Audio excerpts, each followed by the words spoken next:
Okay, so we're going to talk about connecting two pieces of metal without the use of heat or without the use of soldering.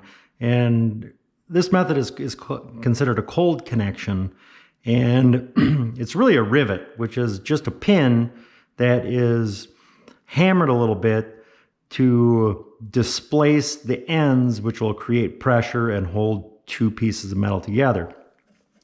Now, I already cut my backing plate that I'm going to connect my pattern to. And when you do this, I mean, I think it's really important to kind of consider the materials you have to work with, and try to pick two metals that have a visual contrast. So, I chose to use copper on the top, which kind of has this nice, slightly light brown luster to it, in contrast with nickel silver. And I don't know, I think that just, allows that top piece or that top design to pop a little bit. Now, you can do this a number of different ways. If you look at this, you already notice that I have a couple of holes drilled in that back plate. And what that does, it gives me a little flexibility. If I'm designing a pendant or something, I could put jump rings in there, and I could wear this awesome thing. But to do this, one thing that I like to do, and again, you can design this however you want. I mean, if you wanted this pattern to be in the middle where you have more of the back plate, exposed, that could add to your design. But what I did is I kind of lined this up with the bottom edge and the side edge, so I didn't have to cut as much. And one thing that I think is really helpful is to use this little tool in your kit. And this is called and now I'm like getting out of the way here. Let's see here. Okay. And I'm moving my head and my arms at the same time. But this is called a ring clamp. And basically the way this works is it has a wedge, and we put the metal on this side, and then, press the wedge in here, and it'll actually hold these two pieces together. So this is kind of nice, especially if we're trying to transfer, or trace around this. But what I'm going to do is I'm going to open. There we go. I think that's better. I'm just going to line these up a little bit. And then I'm going to squeeze this end with my hand and put the wedge in. Now when we do this, I don't want to smack this super hard, but I am just going to kind of just hit it a little bit. And you can see how everything moved. So I'm just going to slide that a little bit around, get that lined up. But that'll hold it in place. What I don't want to do is I don't want to, take a hammer or something and smash this wedge in, or, pound it really hard on the table, because it'll break the hinge of this ring clamp. But once I have this kind of lined up, what I can do is just take a very fine Sharpie and trace the edge that needs to be cut. Now I can pull the wedge out and pull these two pieces together, and let's see here. You can see my line. So that's where I need to cut. And I don't think you need to watch me cut anymore. I think there's been enough tutorials on that. But all I did here is, with the piece I have cut out, is I actually kind of extended, the ends here. And what I did for mine is I actually used a ruler and I measured this instead of just kind of eyeballing it. But, if I add that, then I'm just going to cut on this line,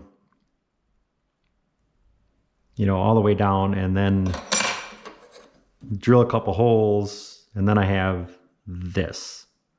Okay, so my two pieces are ready to connect. And the first thing we have to do is think about the riveting material. And when we're in the studio, I'm actually kind of mean. and actually make the students make rivets out of a piece of wire. You know, since we're forced to transition to online for you know, another week, what I did is I gave everybody some pre-made rivets, and hopefully we can see this, and I'll try to lift it up. But this has a head on it, which makes it much easier to use. You don't have to do much right now because I gave you the rivets, and I actually gave you the number 53 drill bit, which corresponds with this rivet, or the diameter of the rivet. And if we were in the studio, basically what you would have to do is grab a gauge. And I know this is going to be really hard to see on this GoPro, but there's a bunch of numbers on this gauge. It goes from 60, 59, 58, 57, all the way down to 1, which is over here actually. And the bigger the number, the smaller the bit or hole size. And I already know that this rivet fits in the number 53 hole. So what that means is I need another number 53 drill bit, and those holes will line up perfectly. And the trick to riveting is to make sure that you have a hole that is identical to the size of the rivet material going through that hole. Obviously, if the hole is smaller than the rivet, it's not going to fit. If it's bigger and you start hitting this, you're going to have a lot of slop, and it actually might cause your two metals to shift a little bit as well. But now that we have that, we know it's a 53. I can go through my bits, and then I'll actually take another number 53 bit, and I actually check these, even if it's in the drill index and it says 53. I always still check it, because you have to kind of trust that somebody else put the right bit in the right hole in the index. So I know that this is the right bit that corresponds with my rivet material, so I'm ready to go there. So the next step is to drill our holes. And what I do is I always mark the holes in the top piece first, and I drill those right away. So I'm gonna find a spot right here, and you know, if I was smart, and I've never claimed to be smart, I would measure this and make sure that those go exactly where I need them, but we're just gonna eyeball these for now. Now we have our center punch somewhere. And you have your center punch, and I know you've already used this. The other thing too is you have a little bench block in your kit, and it's basically a little block of steel. And I'm actually in my home studio now, and I don't have one exactly like yours, but on my bench pin is a bench block. But anyway, the little square of steel, it's in a little blue box, and that's actually a nice surface to put on your bench, and then center punch over that. You'll get a little bit more resistance than like a wood table. Okay. The other thing is, since I'm in my home studio, I don't have a hand drill, so I'm going to use my flex shaft. So I know you're probably saying, well, I wish I had a flex shaft. It goes a little bit faster, but honestly, with these smaller bits, you're far less likely to break a drill bit using a hand drill than you are with a flex shaft. And really, you're just less likely to dull the thing, because these can go a little bit faster. So I'm going to drill these 4 holes. So I'm going to place that right in my center punch mark.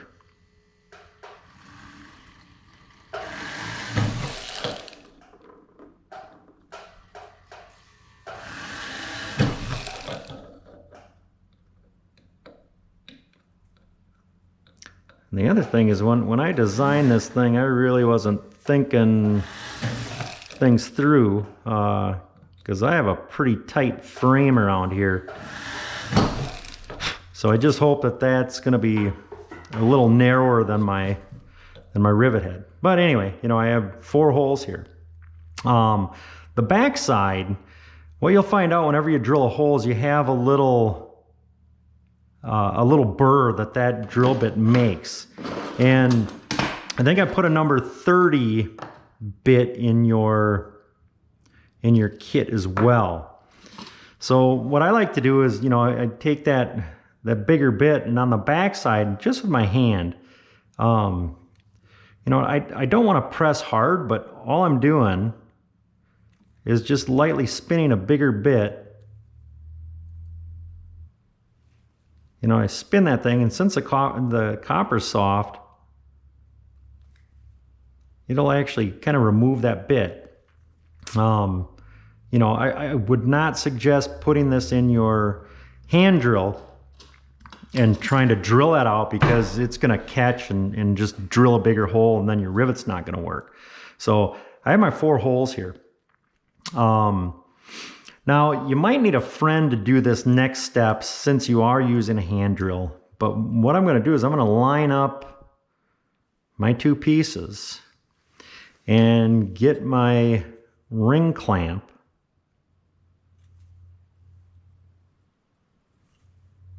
So I make sure that those are, you know, exactly where I want them.